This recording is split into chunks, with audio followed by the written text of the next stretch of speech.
Troisième et dernière vidéo de notre série sur s'entraîner chez soi. Et après avoir évoqué l'hypertrophie et les capacités cardiovasculaires, nous allons aujourd'hui nous concentrer sur la force et les autres qualités physiques.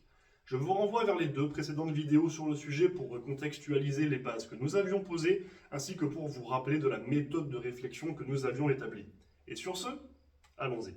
La force est probablement la capacité physique la plus difficile à travailler chez soi lorsque l'on n'a pas de matériel, et je parle là de force maximale.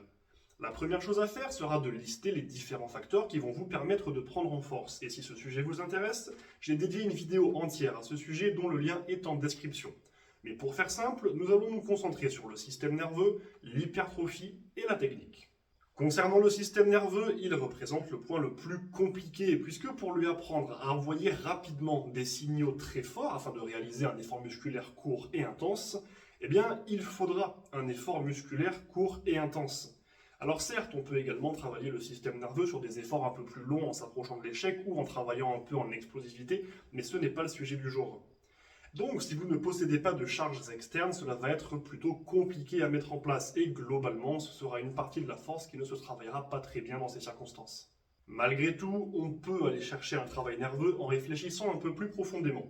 Certains groupes musculaires sont plus faibles que d'autres. Par exemple, lors d'un développé militaire où vous allez engager entre autres vos deltoïdes et vos triceps, vous soulèverez en toute logique moins lourd, vous serez moins fort que sur un squat qui va engager toujours entre autres vos quadriceps, vos fessiers et vos lombaires. Donc, il sera plus facile d'atteindre un effort intense sur les mouvements causés par les groupes musculaires plus faibles. Pour conserver l'exemple du développé militaire, vous pouvez cibler un pattern de moteur s'en rapprochant avec par exemple des pompes en poirier, en équilibre sur les mains et en s'appuyant contre un mur. Avec quelques ajustements techniques, comme par exemple surélever les mains par rapport à la tête pour avoir plus d'amplitude, vous pourrez reproduire un effort qui se rapprochera d'un développé militaire, même si ce n'est pas exactement la même chose. Et selon votre poids de corps et votre niveau de force dans les épaules, cet exercice pourrait bien vous aider à développer votre force.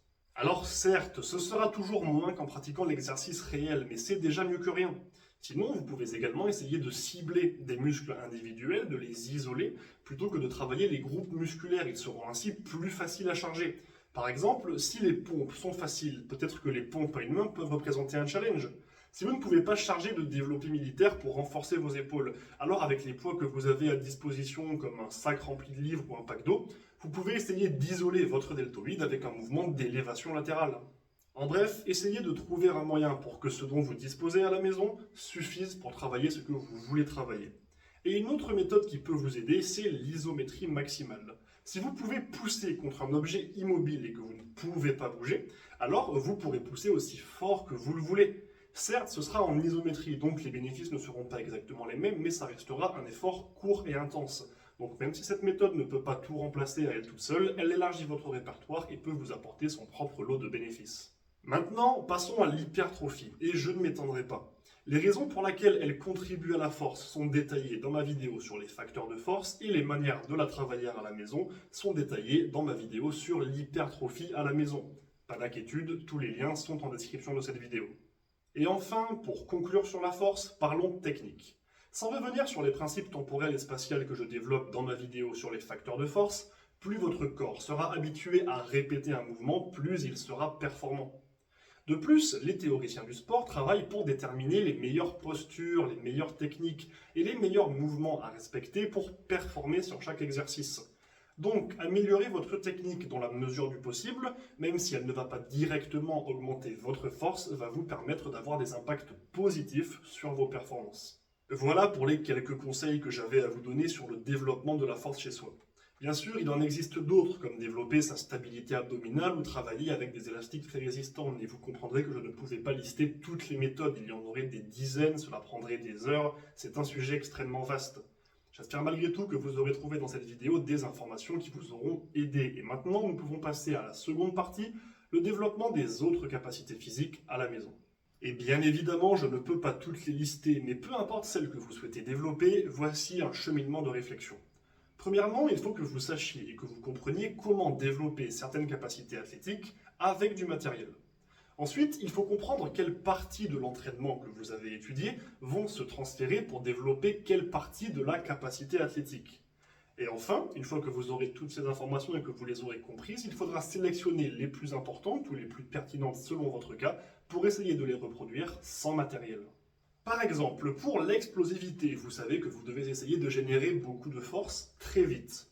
Et ça peut être applicable avec le poids du corps.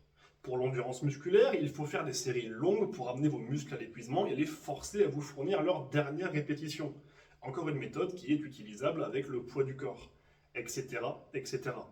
En bref, il vous faut comprendre le pourquoi et le comment de chaque méthode afin de pouvoir en tirer tout ce dont vous aurez besoin pour la reproduire chez vous avec ce que vous avez à disposition et en tirer les bénéfices dont vous avez besoin. J'espère que cette vidéo vous a été ou vous sera utile. N'oubliez pas, en description, vous retrouverez tous les liens des vidéos que j'ai évoquées aujourd'hui, ainsi que mes réseaux sociaux si vous voulez me contacter directement. Et sinon, les commentaires sont grands ouverts pour vos retours, suggestions ou questions. N'oubliez pas les likes, commentaires, partages et abonnements pour me soutenir, et merci beaucoup. Sur ce, bon entraînement, et n'oubliez pas, rendez-vous fiers.